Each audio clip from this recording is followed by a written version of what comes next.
Okay, we are in Pause and Practice Excel 4-1, which is on page 193 in your textbook or in your workbook. So the first thing we're going to do is open the Sales-04 workbook from the Student Data Files folder and click Enable Editing button, which I've done, and then save the workbook as your initials PPE 4-1. So F12. No, there it goes. Okay. So my initials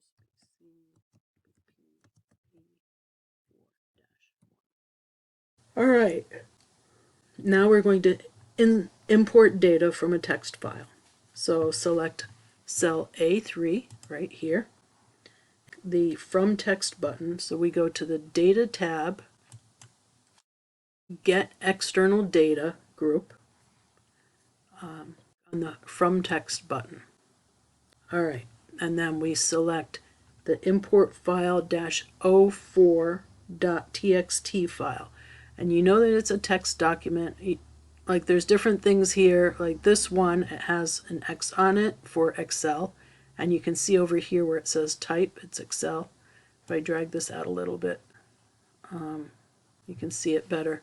So here's the import file, and it looks like a little picture of a document with text on it. It tells you here, if you hover over it, that it is a text document, and then over here it also says text document. So click that and click import, and then it brings up the text import wizard, and you're going to select the delimited button if it's not already selected, and then just go down and click next, and then you're going to make sure there's a check mark next to tab and nothing else, just tab, and click next, and then don't do anything on this screen and just click finish, and then OK.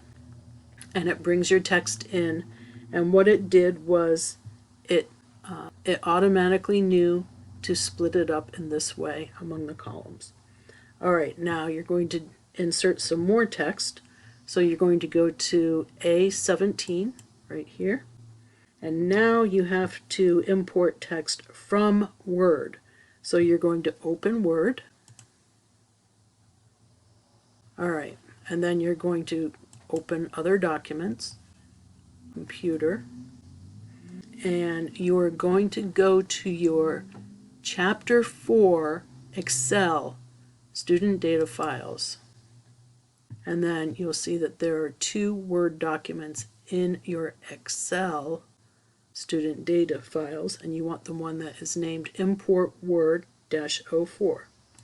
Click on that, open, and it opens it, and then you might have to click on the Enable Editing button, then select all of the data, go to the Home tab, and click on the Copy button here. Go back to your Excel window and go to the Home tab, the Paste button, and click on the arrow to open your paste options.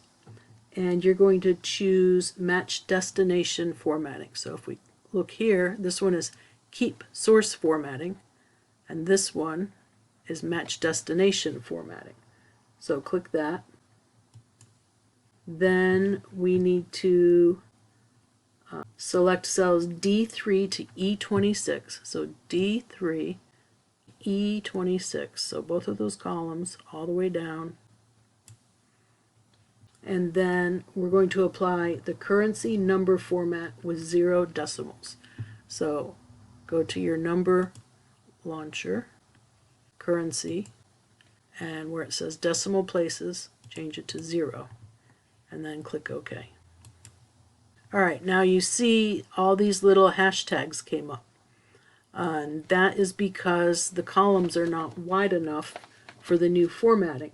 So we need to adjust the widths of columns C through E to 15. So let's see, I'm not sure if we can do all 3 at the same time, but let's try it.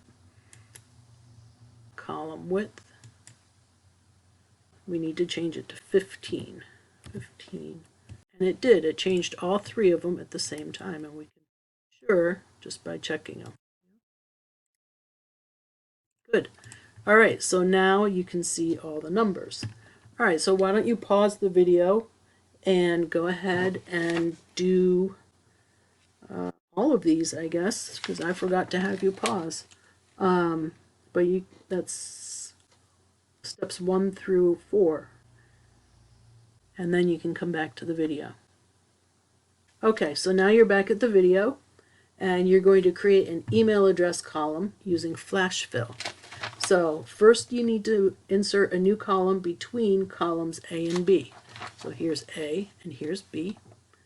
And do this, and then down and insert. Oh, it went there, so that's not right. It's going to insert it to the left of whatever column you choose. So I'm going to choose column B, right click, insert. It gave us a new column B, and the old column B is now column C. So in cell B2, we're going to type the words email address. Automatically formats it like the rest of the column headings.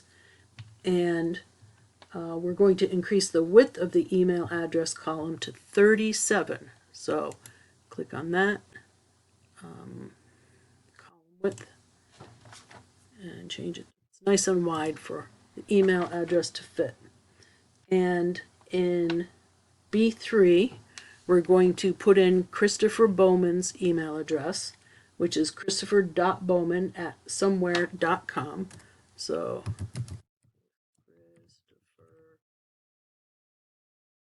somewhere.com. Now for this one, we're going to put Chad May, and it automatically started to fill it in, so you can press enter. But see what happens with Corey Daniels? It included this, the email address, and we don't want it to do that. So let's see, this can be tricky. Go back up here, fill options. Don't want to accept suggestions because that includes email address, so that's not good. So what if we can go to data flash fill. Didn't like it. Okay. So we might have to do one more. So do Corey Daniels.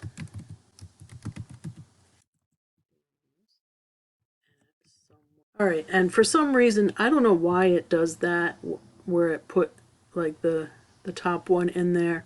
Maybe you have to actually fill in 3 of them before it'll do it properly. But now I have Corey Daniels.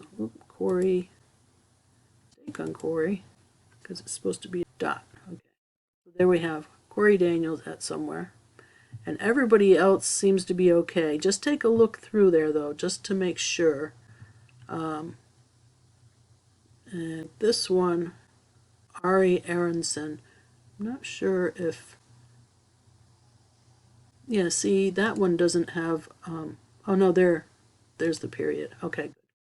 So just make sure that they're all correct, because in the real world, you would want them to all be correct, and in this classroom world, you want them to all be correct so that you don't lose points on your assignment.